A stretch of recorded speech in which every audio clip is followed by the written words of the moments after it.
Sejam todos muito bem-vindos. Estamos de volta com o Segurança Legal, o seu podcast de segurança da informação, direito da tecnologia e tecnologia e sociedade. Eu sou o Guilherme Goulart e aqui comigo está o meu amigo Vinícius Serafim. E aí, Vinícius, tudo bem? Tudo bom, Guilherme? Olá, os nossos ouvintes. Sempre lembrando que para nós é fundamental a participação de todos por meio de perguntas, críticas e sugestões de tema. Então, nós estamos à disposição de vocês lá pelo podcast @segurançalegal.com, YouTube, Mastodon, Blue Sky, Instagram e TikTok. Também temos o nosso site e o blog, perdão, da Brown Pipe, e a nossa campanha de financiamento coletivo, na qual você pode, nós sempre conclamamos que você apoie esse projeto independente de produção de conteúdo. Você, então, portanto, pode nos apoiar lá no apoia.se/segurança legal. E se não quiser ou não puder, né, recomende ao menos o podcast Segurança Legal. Para nós é sempre ótimo, né, falar com os ouvintes. Esses dias tivemos um evento, né, Vinícius? Aí teve uns ouvintes lá que vieram falar com a gente, tá? Ficamos um tempão conversando com eles. Então é, Uhum. é sempre bom aí essa rede, né, que a gente acabou criando com o podcast. Bom, indo direto ao ponto, a gente comentou no episódio passado, né, sobre aquele caso do assalto no condomínio aqui em Porto Alegre, sobre toda aquela questão da biometria e questões de gestão de acesso, né, e como isso se relaciona com a segurança da informação, com a cibersegurança, né? Controlar acesso das pessoas a espaços físicos é um problema que a humanidade tem enfrentado desde basicamente o início da humanidade, né? Claro, daí com a criação da informática e tudo mais, a gente passou a ter que promover atividades tanto de identificação quanto de autorização, né? E aí, depois desse caso, né, que é um caso emblemático, enfim, porque envolve dados pessoais e tudo mais, a gente começou a dar uma investigada, o Vinícius começou a puxar umas cartas da manga aí, né, Vinícius? Dá Para uma ver olhadinha como é que as coisas estavam de o que novo. que tem de novo, né, e o que que a gente pode trazer. Embora seja, talvez um episódio com alguns elementos teóricos, ele também tem um fundo prático, que é como é que a gente está usando as ferramentas, né, o que temos, né, para usar hoje como multifactor authentication, né, tem pessoas que ainda não usam, enfim, mas acho que você pode começar, Vinícius, falando um pouquinho sobre essa questão da identificação e da autorização para chegar, talvez, no estado da arte, da autenticação atual e da proteção desses processos atualmente, e também comentar um pouco sobre os ataques, né? Porque basicamente é claro que é sempre recomendado que você use mais de um fator de autenticação, mas talvez ao contrário do que muitos pensam, isso não vai te deixar, como é comum acontecer no âmbito da segurança da informação, dependendo de como for implementado, você ainda pode ter problemas mesmo com o multifactor authentication, né? É, Guilherme, assim, a gente tem o processo de autenticação é a porta de entrada da segurança, digamos assim, de qualquer aplicação que a gente utilize. E quando eu falo aplicação, eu tô querendo ser bem abrangente mesmo, tá? Desde tua conta bancária, tua conta de e-mail, as tuas contas de acesso corporativo, o que for, que tu imaginar, tá? De sistema, o ponto de partida para ele conseguir garantir a segurança das informações que estão lá dentro é justamente saber quem tu és, estabelecer essa identidade. E uma vez que ele sabe quem tu és, ou que ele acha que sabe quem tu és, ele trabalha e vai para um segundo ponto, que é o que nós não vamos tratar hoje, ele vai para a questão da autorização. Uhum. Então, eu e o Guilherme nos autenticamos no Google, né, o Google sabe, bom, o Guilherme, né, o Guilherme está dizendo que é o Guilherme, está dando alguma prova de que ele de fato é o Guilherme. E o Vinícius faz a mesma coisa. E aí, de acordo com essa nossa prova que a gente deu, né, a segunda etapa é o Google autorizar a gente a ver certos recursos ou não nos autorizar a acessar certos recursos, né? Em Uhum. essência, é isso. Então, a gente tem a autenticação seguida da autorização. Essa autenticação, e aí uma coisa bem, você bem, né, que é bem Pragmático. professoral agora, não Ah, nem tanto sim, não, pragmático, mas não assim, pragmático, sim. essa autenticação, ela pode ser, em essência, assim, para quem for ler em qualquer livro introdutório de segurança, você vai ver que ela é baseada em algo que a pessoa sabe Então, normalmente uma senha, alguma informação que só ela tem conhecimento. Daí, obviamente, o uso de senhas, que você, em tese, só você sabe, você não conta para ninguém. Aí tem aquelas questionários, aquelas perguntas de segurança. Nome do primeiro cachorro, Uhum. né? Eh, Nos lugares que eu fui obrigado a usar isso, eu botei uma senha aleatória lá Claro. e armazenei. Porque, né, nome de cachorro, vamos lá, a gente não é muito nome de Criativo. cachorro e gato, a gente não é muito criativo, né, muita É. coisa se repete, né. Lassie, então, imagina. Mas Uhum. enfim, né, aí tu vai no Face, olha o cachorro que o fulano tem, aí de repente tu encontra até o nome do cachorro lá mesmo. Bom, então essa é uma autenticação baseado em algo que a pessoa, né, ou que o interlocutor sabe. Uma outra forma de autenticação é baseado naquilo baseado em algo que você tem, tá. Então, por exemplo, para te entrar em uma determinada área, tu precisa apresentar um crachá, um cartão, uma chave física de alguma forma, algo que você tem que, né, uma identidade, né. Então você tem que apresentar fisicamente, né, algo que você tem em mãos, né, e que mais ninguém teria acesso àquele recurso sem que ele subtraísse de ti. Dou um exemplo aqui, tá? Depois a gente vai entrar em mais detalhes aqui, mas uma chave de segurança como essa aqui que eu tô. Essa aqui, no caso, eu estou segurando um YubiKey, para quem está só nos ouvindo, tá? Mas a Uhum. gente tem vários outros tipos de chave de segurança, que é uma coisa que você tem. Eu tenho que ter isso aqui para fazer o login. Então, para alguém pegar essa chave aqui, eu vou ter que ficar sem ela, e aí eu perceberia rapidamente que eu perdi essa chave. E o outro fator de autenticação, Guilherme, é com relação ao Fui que ver se a você minha estava é. aqui também, já que É bom dá uma olhada aí. fui conferir, é. Eu vou conferir. Então, se é com algo que você é, tá? Aí no final das contas é biometria, tá? Em essência, algum tipo de biometria, algo que então, desde scanner de retina, dorso da mão, hã, aí você pode ter leitor de digital, tudo isso é um outro fator de autenticação.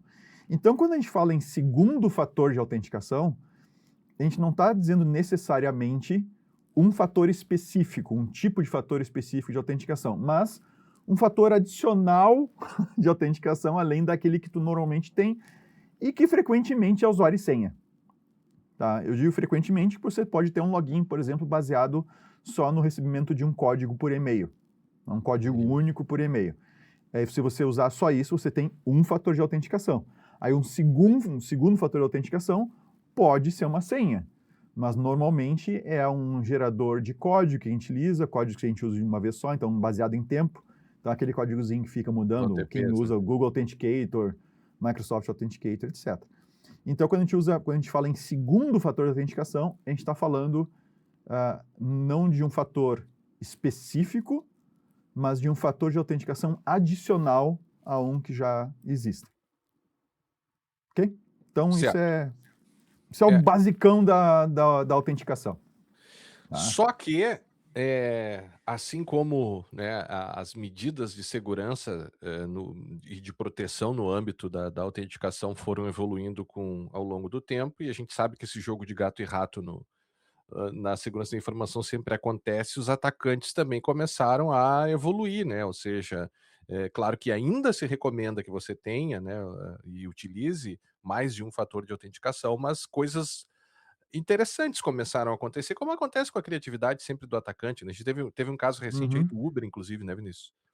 Guilherme, o caso do Uber é uma demonstração de como os atacantes vão se adaptando a essa questão de segundo fator. Tá? Então, é comum o segundo fator hoje em dia ele ser um código que você gera. Então, como você usa Google Authenticator, Microsoft Authenticator, você tem que olhar o código e digitar o código. Ou algum tipo de autorização que você dá numa mensagem de push recebida no celular. Tá? Uhum. Aí vale lembrar quem usa Microsoft Authenticator, quem usa GitHub, que é da Microsoft também, mas quem usa o GitHub, você vai ter no celular uma mensagenzinha que vai te mostrar um número, ou vai te mostrar um número, a Microsoft faz assim, ela te mostra os números e tu tem que digitar qual número está aparecendo para ti na tela naquele momento para fazer o login, ou Daí tu escolhe o número, né, ou no caso do GitHub tem que digitar o número, não tem opções, tem que digitar o número que está aparecendo Uhum. para ti na tela para liberar o uso. Então é o number matching que o pessoal chama para garantir que tu não está só autorizando o login. Bom, já o Google ele só te pergunta se é tu que está se logando sim ou não. Ele não te mostra um código, não faz um number matching, né, que nem faz o GitHub ou o Microsoft Authenticator. E nesses casos, qual é o perigo de não perguntar nada? É o usuário, né, o agente lá quando está utilizando, a gente abrir sem querer, dar um sim quando tu vê tu autorizou uma conexão que não é tu que está fazendo. Claro que nesses casos, o que acontece antes é a tua senha ser comprometida, né? Uhum. Porque é um segundo fator. Então É, alguém obtém a tua senha, tenta se logar, aí gera uma a mensagem de push requisição para te ali, né. autorizar, aí tu vai lá, autoriza e aí tu entra, certo? Então no Google é muito comum o pessoal utilizar isso para logar no celular e em outros lugares. Bom, com o caso do Uber foi exatamente o que aconteceu. Vazou, né, teve um vazamento de senhas, e o atacante conseguiu comprar a senha de Uhum. um funcionário da Uber, uma senha de uma VPN, e aí o que ele fez foi tentar se logar na VPN. Só que tinha um segundo fator, e esse segundo fator, no caso, era um código enviado para o celular, e o cara tinha que dizer que estava ok, que era aquele código mesmo. Tá?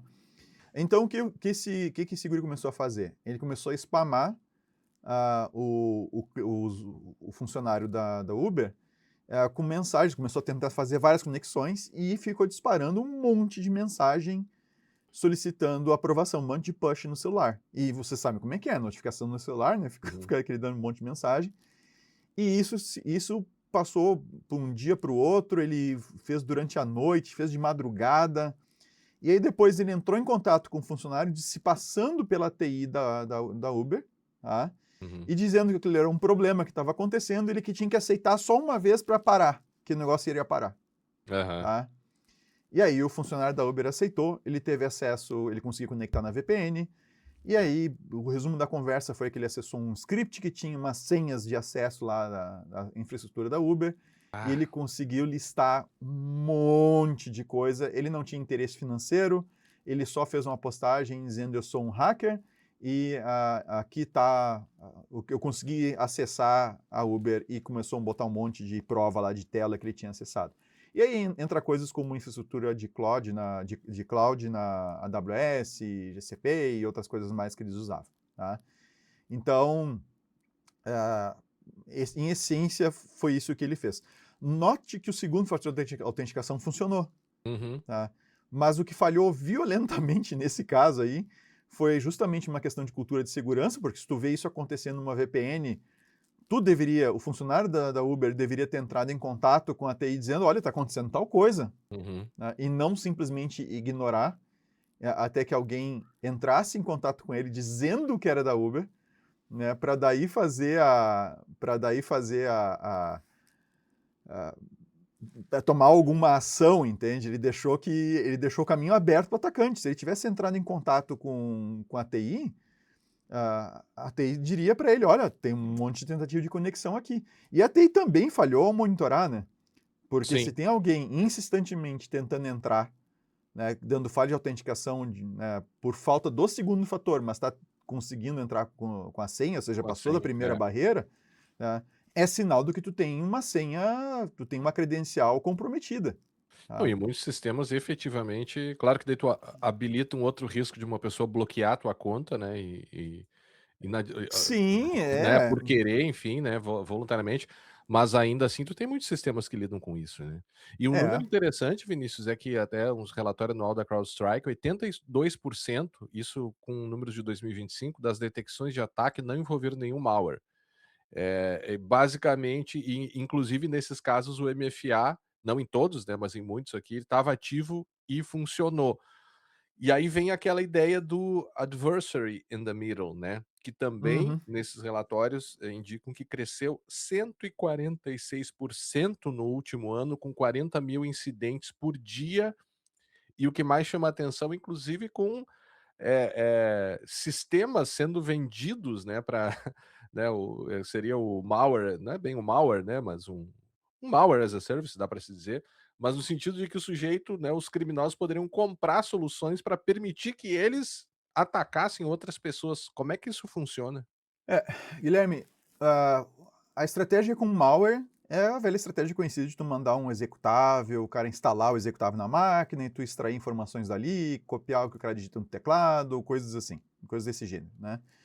O que esses caras estão fazendo, eu não sei se dá para dizer mais sofisticado, mas acho que é mais light, de certa Uhum, forma, porque não envolve tu instalar nada na máquina da vítima, tá?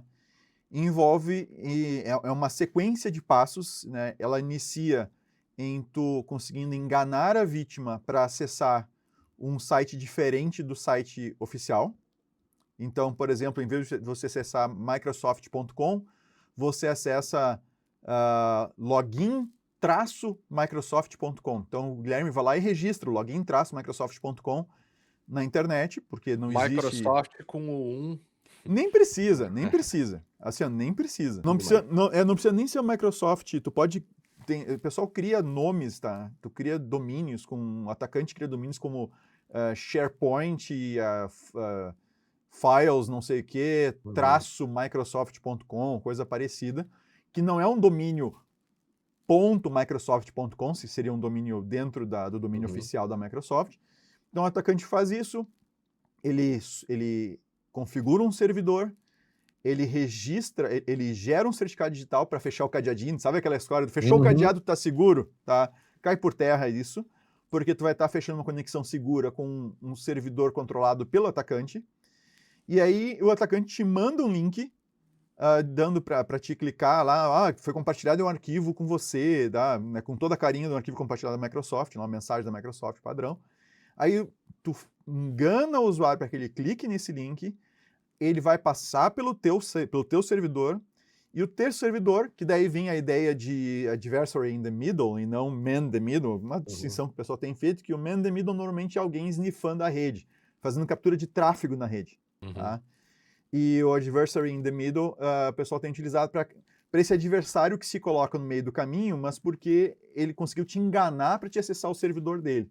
uhum, E aí o que ele faz, ele não tem no servidor dele uma cópia das páginas da Microsoft, não. Ele acessa as páginas originais da Microsoft, as uhum, reais, como se fosse tu. Né? Por uhum, isso, in the middle, porque ele fica no meio do caminho entre você e a Microsoft. Então ele fala com a Microsoft, pega o site, ele te mostra o site que a Microsoft está gerando, ou seja, é byte a byte exatamente igual ao site da Microsoft, é o site da Microsoft, e você vai fornecer sua senha, vai fornecer sua credencial ali, e ele vai ficar fazendo esse meio de campo, e o que ele vai pegar, o que interessa a ele é pegar o cookie, né, ou o token lá que a gente chama, que é o token que identifica aquela seção onde tu está autenticado. uhum, E a partir do momento que o atacante tem isso, ele pega acesso à tua conta e faz essencialmente o que ele quiser. Tá? Para fazer isso, assim, tu não precisa de grandes recursos para fazer isso, tá? Isso aí não é novo, tá? uhum. Isso aí já é mais de década que se Antigo, faz é, isso. é. Mas se tem mais de uma dezena de software as a service criminoso, eu não vou citar nomes aqui para não ficar fazendo Claro. propaganda de nenhum, tá? Mas de softwares que já dão um trabalho pronto para o atacante. Faz todo um, entende? É um software pronto que, tá, eu poderia sair fazendo na mão, sair configurando e não sei o que, eu poderia fazer um ataque e tal. Mas eu preciso saber como fazer isso. Só que tem esses grupos que fornecem essas ferramentas. ah, aí o valor varia, mas chega até $300 por mês, tá? Uhum, Dessas ferramentas para aplicar esse tipo de ataque com relação aos usuários e conseguir roubar sessões deles. uhum. Ah, Claro, e isso então, tudo começa com phishing. tudo começa com algum tipo de phishing. Tudo começa com algum Uhum. tipo de phishing. E E aí, claro que Guilherme? daí Oi, os fala. os os Oi. servidores de e-mail mais, né, eu diria, comerciais aí mais utilizados, Microsoft, né, e também Google, tendem a bloquear parte desses ataques, talvez a grande maioria, mas ainda Claro, assim, é interessante pensar que nem todo mundo tem acesso ou utiliza esse servidor. Então, e veja, nem todo mundo vai, até mesmo pessoas, mais com background mais técnico, podem cair nesse tipo de golpe pode. aqui, E né, cai, porque e cai, e caem, né. O e caso cai. aquele do pesquisador de segurança, vou lembrar o nome dele agora, também caiu numas, justamente aquela ideia dos vídeos que tu coloca, né, às vezes é o momento em que o sujeito é pego e deu, acabou, né. A E isso coincidência. tudo, este tipo de ataque pode ser bem sucedido independentemente do uso de multi-factor authentication, é isso? Exato, exato. E aí que tem que tomar cuidado, porque a impressão que se dá é que quando você tem segundo fator de autenticação ativado, e lembre, pode ser qualquer um segundo fator pode ser qualquer outra coisa, não quer dizer ser necessariamente um gerador de código, né, e nem Uhum. biometria, pode ser qualquer outra coisa, é só um segundo fator, é um fator adicional. Hã, a gente não pode ter isso como sendo uma coisa que estou usando o segundo fator, estou seguro, Sim, como se eu porque eu tivesse ainda no estou carro, eu ponho o eu ain cinto e começo a sair bebendo e dirijo. é, Eu tô de assim, cinto, né. eu tô e aí você tem que tomar esse cuidado, porque mesmo que você tenha um segundo fator, esse ataque que a gente acabou de descrever, e o phishing, tem que lembrar, ele não acontece só por e-mail, ele acontece via mensagem de Whats e às vezes com contas roubadas de Whats, Uhum. né, às vezes com contas que procuram se passar por contas corporativas, né, de Whats, e você de repente clica naquele, né, aperta, encosta com o dedo lá, né, toca com o dedo Sim. no link, acessa, e você vai para uma página que parece uma página legítima. E você usa o teu segundo fator, você usa tudo e dá a impressão de estar seguro, mas na verdade tu está entregando o segundo fator para uma outra empresa, para Uhum. uma outra entidade que não é a empresa real que você estaria acessando com aquele segundo fator. Então não é porque você tem segundo fator que automaticamente você está seguro contra esse tipo de ataque, tá. Isso Só que só só que que o só que os defensores, né, aqueles que se defendem também, evidentemente começaram a criar medidas, né, para resolver. Uma delas você já mostrou aí, né, mas que são as famosas passkeys, né. Inclusive a é, Microsoft teve já estudos, né, no passado já, de eliminar as senhas, né, ou seja, não va é o passwordless, né, um mundo sem senhas e tal, e é, isso é. parece, até onde me lembro, isso envolveria o uso massificado de passkeys. Claro, vai ter os seus problemas também, até porque tem tipos e modalidades de passkeys envolvidas aí, né. Ele é um, como é que eu vou dizer, ele é um caminho, ah, pelo que a gente está vendo bastante, assim, está sendo amplamente adotado, é um padrão aberto. A gente tem o antigo, é o U2F, U2F, tá? E aí a gente passou para o FIDO ou FIDO 2, Uhum. tá? Que é um padrão, é uma aliança, ele é um padrão aberto, a aliança FIDO e tal. Ele tem dois protocolos definidos. Não vou entrar nos detalhes, tenho tudo notado aqui, mas não vou entrar nos protocolos detalhes dos protocolos, mas é um protocolo, tá, para fazer autenticação com um nome que a gente, que foi introduzido aí pelas Big Techs, né, Apple, Google, Microsoft, que é o Passkey. Tá? O que Uhum. é esse cara? É uma chave de acesso que tu vincula a um site. E o interessante dessa chave de acesso vinculada ao site é que não é você que escolhe qual passkey que você vai utilizar para fazer login. Hum. O navegador é compatível, os navegadores são compatíveis com esse padrão, tá? Então, quando eu vou acessar o site da Microsoft, da Amazon, o GitHub, ah, ChatGPT agora. ChatGPT tem também. Então, tem vários que tem. Eu tenho pesquisa em vários lugares, tá? Eu uso direto esse negócio. Então, quando tu tem pesquisa, a pesquisa é gerada e ela é vinculada a um site específico. E você não consegue escolher utilizar essa mesma pesquisa em outro site. Uhum. Então ela te Uma chave protege tipo um certificado ali, não tem uma chave é, mas privada. é um mecanismo no navegador, tá? E a sacada é que ele tira do usuário a obrigação de ter que verificar o domínio, o endereço que ele está acessando para ver se é o correto. Uhum. Então, mesmo que tu clique num link malicioso, tá? Então tu vai clicar no link malicioso, tu vai para o site que parece o seu site da Microsoft, por exemplo, tá? E a tua pesquisa não vai funcionar. A tua pesquisa que tu usa para entrar no site da Microsoft mesmo, ela não vai funcionar. Ela nem vai ser oferecida para ti. E tu não tem Uhum. opção de ir lá e dizer eu quero usar mesmo assim. Não tem, acabou. Tu Sim, não consegue usar. ele confere pelo domínio, né. Ele confere para ti, então o usuário fica livre dessa conferência, o que é muito bom porque evita, inclusive aqueles domínios que muda só uma letrinha, aquela coisa, né? Uhum. que acaba Sim. enganando o usuário, não engana o navegador nesse sentido. Então, Passkey te dá um nível de segurança bem mais alto do que simplesmente usar uma senha, tá? E aí a Passkey tu tens duas formas de trabalhar com elas, tá? Ambas as formas acabam sendo vinculadas não, na verdade, nós temos tem 3 níveis, tá? Uhum. O NIST coloca, até deixa eu pegar o padrão direitinho para o nosso ouvinte depois poder catar, mas a gente vai botar também a gente vai botar também No show notes, no show tá? notes, tá? O SP863. Isso aí, tá? O AAL, que eles têm o AAL, isso aqui, tá? O NIST tem o AAL, Authentication Assurance Level, tá? Eles têm o nível 1, 2 e 3, certo? O nível 1, ele é uma senha simples. É o que a gente usa o tempo todo, tá? Então a L1, deixa eu pegar ele aqui, ó. É só a senha, usuário e senha, acabou. O AL2, tá? Ele exige 2 fatores, tá? Ele tem que ter uma opção que seja resistente a phishing, Uhum. ok? Ou seja, o que é resistente a phishing? É que o usuário não dependa do usuário a verificação do endereço, a verificação do domínio. Então, no caso dos passkeys, eles passam no AL2, tá? No Authentication Assurance Level 2 lá do NIST. O 3, tá? Além dele ser phishing resistant, além de ser resistente a phishing, tá? Ele tem que ser não exportável, Uhum. ok? Ele tem que ser não exportável. Mas o que muda aí, tá? Então, por exemplo, se você usar um YubiKey, tá?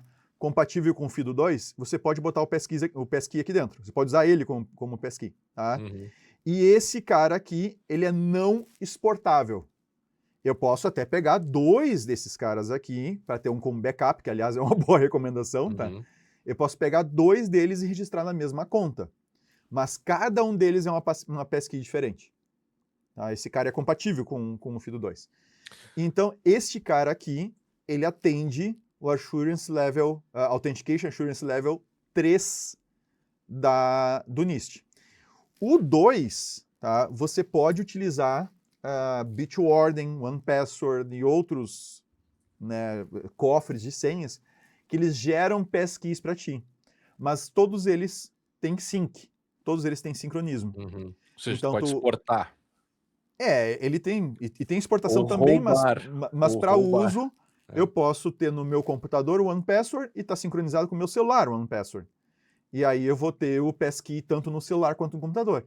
E aí ele pede o AAL3 e ele vai para AAL2, certo? Uhum. Vocês já devem, nossos ouvintes aqui, talvez vários já devem estar utilizando o Windows Hello, tá? Não para fazer login, ok? Login é outra coisa, tá? Mas vocês podem gerar passkeys para sites usando biometria. Então, se tem uma câmera que faz leitura biométrica, leitura facial, reconhecimento facial, se tu tens um leitor de digital no Note, etc., tá? Ele consegue gerar uma passkey que é protegida pela tua biometria, certo? E aí tem um módulo, tem um TPM lá na máquina, que é o Trust Trust Platform Platform Model. Module, né?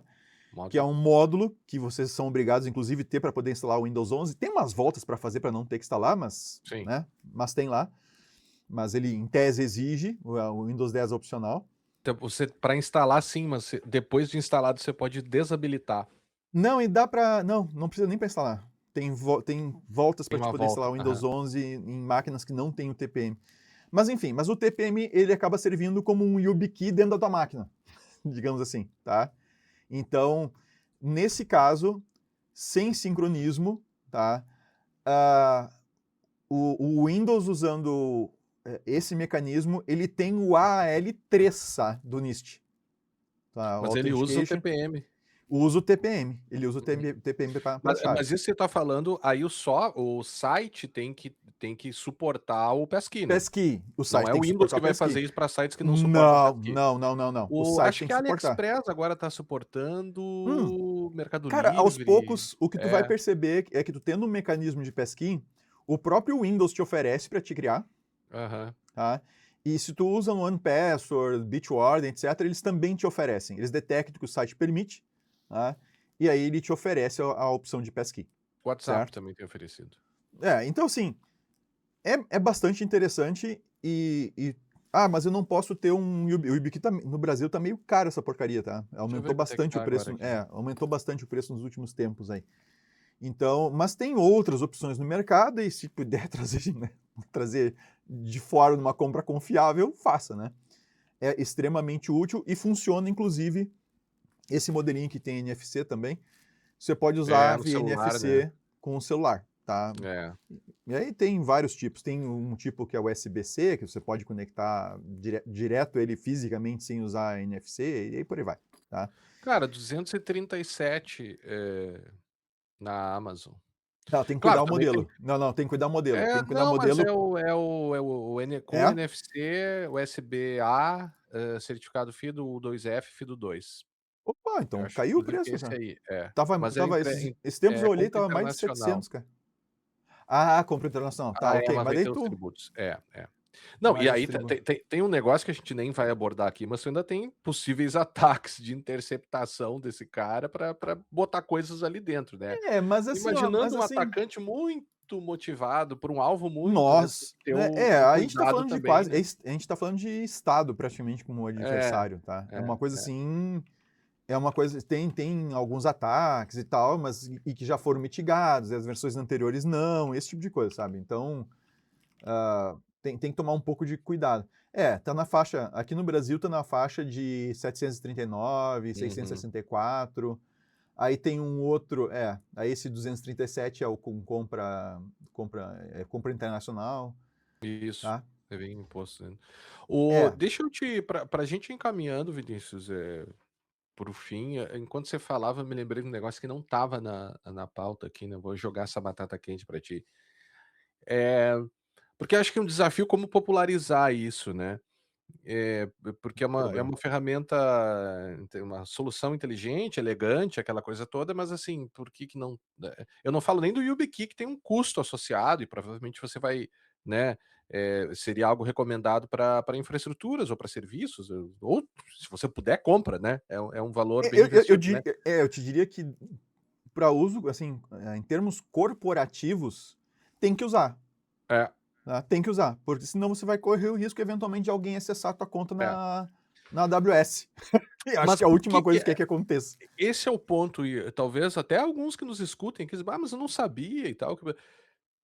Lembra o que acontecia com o PGP, né, e as dificuldades que tinha para o e-mail, a gente usou um Aham. tempão e tal, e primeiro que tinha toda aquela fricção para fazer o negócio Depois a gente funcionar abandonou, e era horrível, e ninguém. eventualmente você recebe, mas ninguém recebia, ninguém sabia fazer sabia direito o que fazer com aquelas informações, o negócio caiu em desuso, né, e hoje até o próprio Google tem lá algumas, possibilidades de você Assim, ó, assinar a gente tem e-mails e uso, tal. assim, ó, a gente tem uso, assim, por exemplo, no GitHub, tu pode usar a chave PGP ou GPG no caso, né, GPG, o né, é. GPG, para assinar código.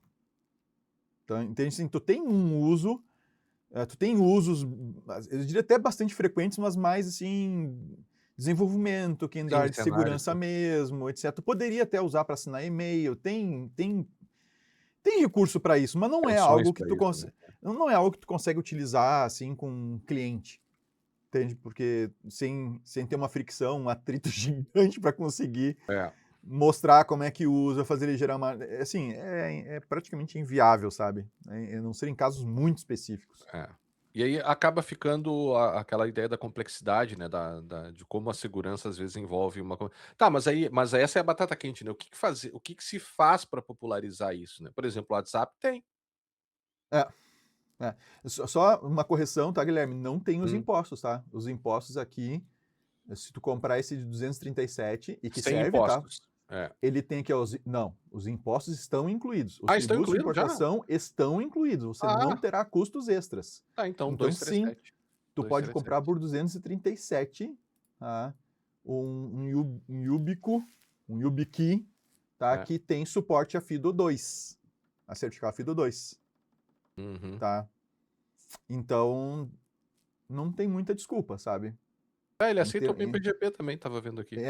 sim, sim, em ambiente É. corporativo tem que usar, tá, tem que usar, tem que autenticar usando esse negócio, porque senão você está correndo risco e o preço tá bem razoável, tá.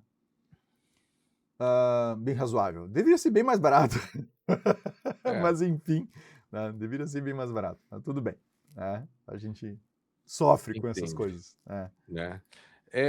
Bom, então pra gente terminar aqui, né, a gente sabe que tem alguns problemas, né, o lock-in, o vendor lock-in, questões de portabilidade de chaves, o própria questão do helpdesk social engineering, né. Fala um pouquinho pra nós aí já pra ir encaminhando para o Tá, final isso é a aqui. parte, seguinte, ó, então, se fica uma recomendação sem dúvida nenhuma é utilize Passkey, tá. Então se teu notebook tem essa opção, tu tem um desktop com uma câmera que permite usar a O biometria hello facial e tal, não sei o que, para gerar uma passkey que fica vinculada à máquina, faça, porque tu vai ter um equivalente a uma AL3 lá pelo NIST. O Windows tem uma opção de fazer sincronismo dessas chaves, tá? Se tu fizer isso, aí tu perde o AL3, tu vai para AL2, tá? uhum. Mas no geral, por default, ele fica no L3, tá?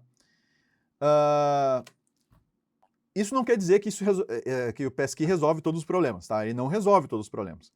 Porque no momento que falha o Passkey, então tu tem que tomar. Falha no sentido de tu tá sem a tua chave por perto, tá? Sim. Tua câmera não tá funcionando, o teu leitor digital foi pro pau. Não funciona, né?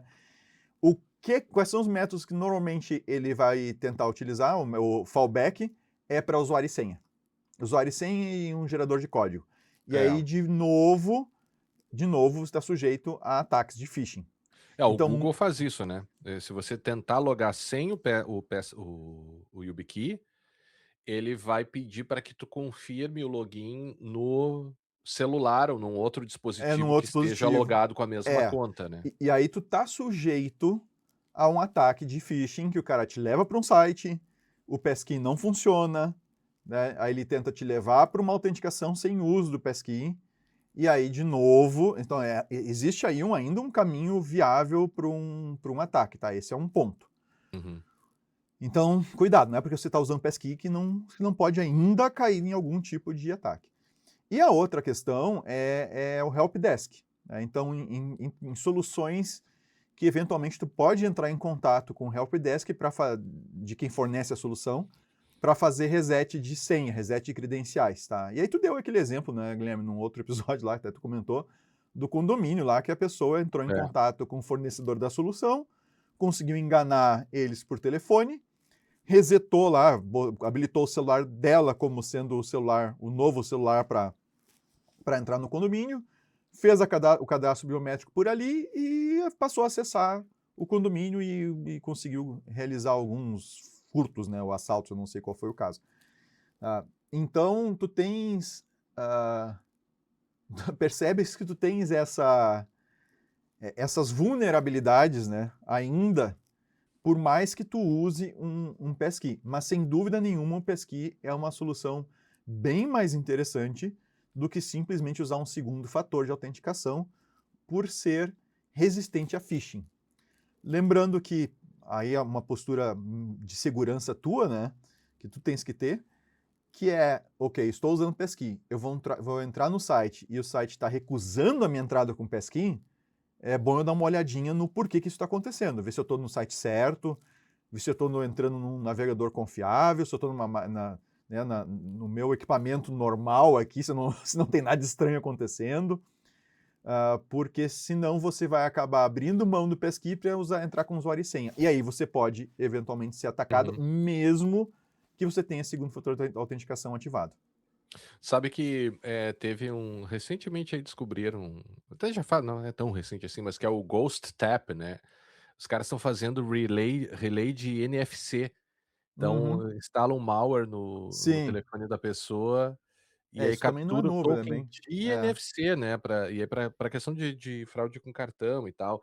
Então pra ver a evolução, né, dessas possibilidades, né, porque, até onde eu vi aqui isso não se aplicaria ao YubiKey, né, sendo uma arquitetura um pouco diferente, embora o YubiKey tenha NFC e possa usar NFC, né, Uhum. em geral a gente acaba não usando ele, né, mais uma vantagem ali para porque o celular também essa é a questão interessante, né, o Android consegue via NFC conversar com o YubiKey para acessar as chaves que estão lá dentro, né, então é Uhum. um negócio bem interessante, né. É, sem dúvida, sem Agora, dúvida. qualquer solução, dificilmente resiste à falha do usuário, né, que ainda acaba sendo um grande, né, às vezes o usuário tem que se proteger dele mesmo, né. Então quando você tem Sim. mas quando você tem uma solução que, impede que o sujeito use aquela chave num domínio que não seja aquele, né, isso acaba tendo que proteger o cara dele mesmo, e por isso que esse mundo passwordless, né, se apoia muito na ideia de que as pessoas são más para armazenar senhas, né, ou seja, não são boas em guardar senhas, embora tenha cofre de senhas, elas não usam a mesma senha para vários serviços diferentes, né. Então não deixa de ser uma forma de você resolver um problema que é humano, a pessoa vai enlouquecer se ficar decorando senha o tempo inteiro, né. Aliás, essa é uma Sim. outra prévia a tudo isso, né, as pessoas deveriam utilizar mais cofre de senhas e não usam, é uma É, coisa isso impressionante, a né. gente já isso a gente já coloca há bastante tempo, né, Guilherme, isso não é novo, usar cofre de senhas não é novo. É, O que é. talvez tenha de novo aqui quando a gente comenta sobre isso é justamente utilizar o passkey, É. né. E aí tendo a opção de usar digital no notebook, lá usando o Windows Hello lá, utiliza, tá. É bem mais interessante você ficar digitando senha e usando o segundo fator toda hora. Vinícius, eu acho que era isso, Sem dúvida, tá. acho que atingimos o nosso Esperamos, né, faça o seu pesquisa se você ainda não fez, e esperamos que tenha gostado do episódio de hoje. Nos encontraremos no próximo episódio do podcast Segurança Legal. Até a próxima. Até a próxima.